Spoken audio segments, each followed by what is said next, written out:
سایہ دار چاہے درخت ہو یا کوئی اور چیز ہو جس کے سائے میں کسی کو سکون ملے, کسی کو آرام ملے, کسی جاندار کو آرام ملے, کسی جانور پرندوں کو آرام ملے, ایسی جگہ جو ہے گندگی کرنے سے اللہ کے رسول صلی اللہ علیہ وسلم نے منع فرمایا ہے. ایک روایت میں ہے کہ لعنت والے 3 کاموں سے بچو, لعنت والے 3 کاموں سے, جس پر لوگوں کی لعنت ہو ایسے کام سے, یعنی 3 کام سے بچو. پہلا کام یہ ہے کہ جو سایہ دار پیڑ ہو, سایہ دار درخت ہو, اس کے نیچے گندگی کرنے سے, یعنی پیشاب پیخانہ کرنے سے یا کوڑا کرکٹ ڈالنے سے بچو,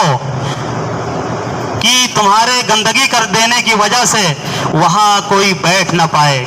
کوئی آرام نہ کر پائے, کسی کو سایہ نہ مل پائے,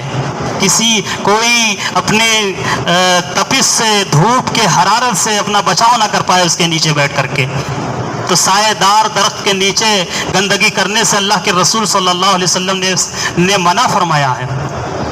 دوسرا, گزرگاہ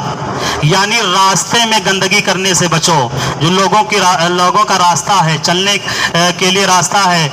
لوگ چل رہے ہیں, آ جا رہے ہیں, ایسے راستے میں کوڑا اور گندگی کرنے سے اللہ کے رسول صلی اللہ علیہ وسلم نے منع فرمایا ہے. اور گھاٹ میں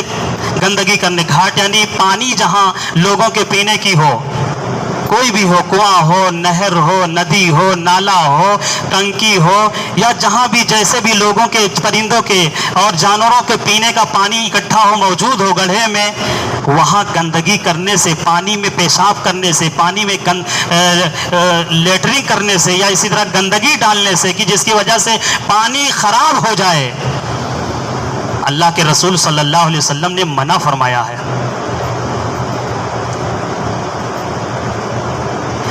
گرمی میں عام طور سے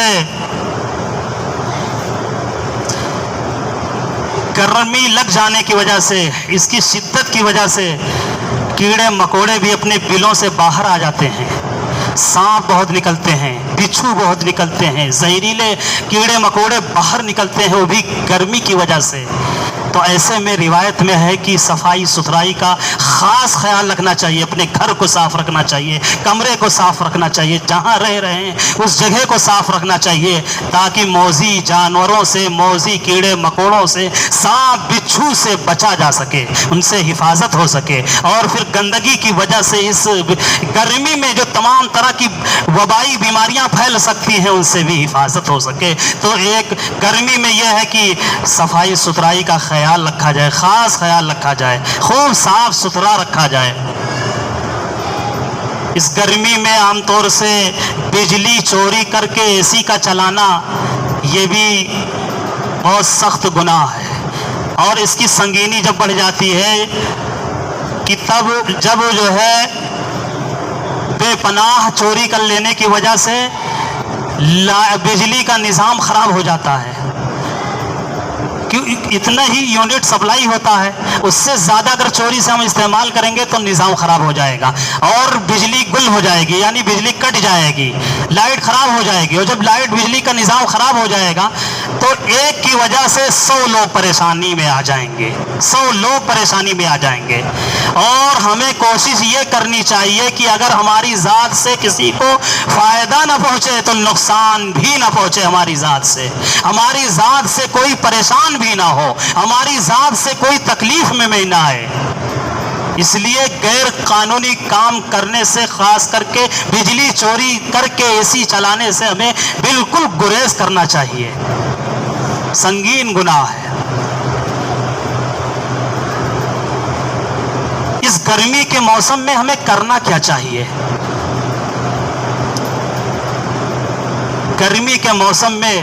سب سے پہلے پانی کا جو اجر ہے, پانی کا جو ثواب ہے, پلانے کا جو ثواب ہے, بے پناہ ہے. خود بھی ہمیں خوب پانی پینا چاہیے تاکہ جسم میں پانی کی کمی نہ ہونے پائے. خوب پانی پئیں, ہر وقت پانی پیئے, تھوڑی تھوڑی دیر پہ پانی پیتے رہیں. اور جس طرح ہم اپنے تعلق سے فکر مند ہوں, ایسے ہی دوسروں کے تعلق سے بھی فکر مند ہوں. چاہے انسان ہو, چاہے حیوان ہو, چاہے پرندے ہوں, چاہے جانور ہوں, سب کے تعلق سے ہمیں پریشان ہونا چاہیے, فکر مند ہونا چاہیے کہ ہر ایک کو اس وقت پیاس کا احساس ہے, پانی کی ضرورت ہے. پانی کا اتنا اجر ہے، اتنا ثواب ہے کہ پانی پلانے سے ہمارے سارے گناہ معاف ہو سکتے ہیں۔ بخاری شریف کی روایت ہے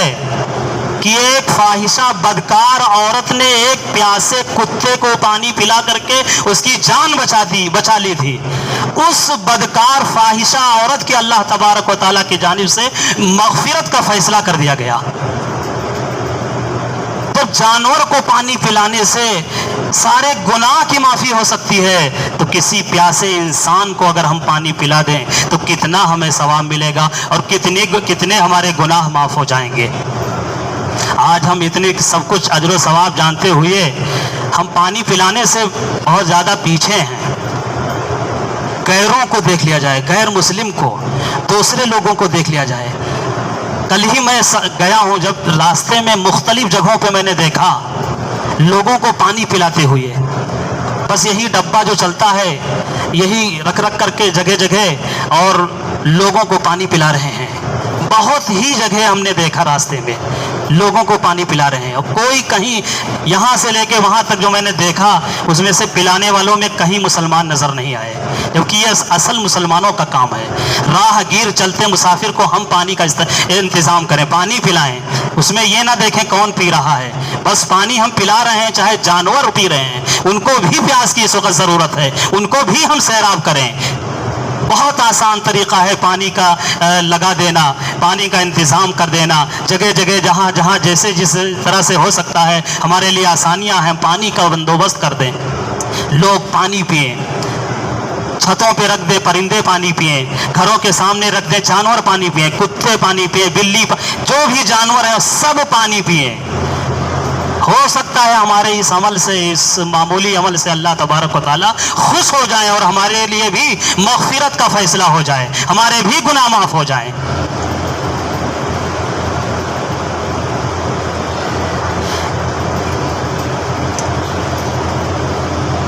پانی پلانا یہ باعث شفا بھی ہے، کتابوں میں لکھا ہے۔ اگر ہم بیمار ہیں، تکلیف میں ہیں اور بیماری ہماری ختم نہیں ہو رہی ہے اور بہت دوا علاج کرا چکے، دوا علاج سے تھک چکے ہیں، تو ایک بار یہ بھی عمل کر کے دیکھ لیں، لوگوں کو پانی پلا کر کے دیکھ لیں۔ اس لیے کہ حضرت عبداللہ بن مبارک رحمۃ اللہ علیہ ایک بہت بڑے محدث گزرے ہیں، ان سے کسی نے آ کر کے علاج پوچھا کہ حضرت بہت دن سے ہمارے گھٹنے میں تکلیف ہے، بہت درد ہے اور ہم علاج کرا کے تھک چکے ہیں، بہت علاج کرایا لیکن سکون نہیں مل رہا ہے، بے پناہ درد ہوتا ہے گھٹنے میں۔ تو حضرت عبداللہ بن مبارک رحمۃ اللہ علیہ نے جو ان کو نسخہ بتایا وہ اسی پانی پلانے کا نسخہ بتایا کہ ایسا کرو کہ لوگوں کو تم پانی پلاؤ، ہو سکتا ہے اللہ تعالیٰ تمہارے اس عمل سے خوش ہو کر کے تمہارے اس جسمانی تکلیف کو دور کر دیں۔ لکھا ہے کہ جو ہے انہوں نے یہ عمل شروع کر دیا اور اسی نیت سے، اسی مقصد سے انہوں نے لوگوں کو پلانا شروع کر دیا پانی۔ کچھ دن کے بعد وہ آ کر کے کہنے لگے حضرت عبداللہ بن مبارک رحمۃ اللہ علیہ سے کہ آپ کے نسخے پر ہم نے عمل کیا، لوگوں کو خوب پانی پلایا اور پلا رہے ہیں اور بالکل درد کا خاتمہ ہو گیا، کوئی تکلیف ہی نہیں ہو رہی ہے، سارا درد گھٹنے کا ختم ہو گیا۔ تو پانی پلانا باعث مغفرت بھی ہے اور باعث شفا بھی ہے، بہت سی بیماریوں کا ازالہ اور بہت سی بیماریوں میں شفا بھی ہے، اگر اس نیت سے، اس مقصد سے ہم پانی پلائیں تو۔ ایک روایت میں ہے کہ جو شخص کنواں کھودتا ہے اس کا مقصد یہ ہوتا ہے کہ لوگ پانی پئیں، سیراب ہوں،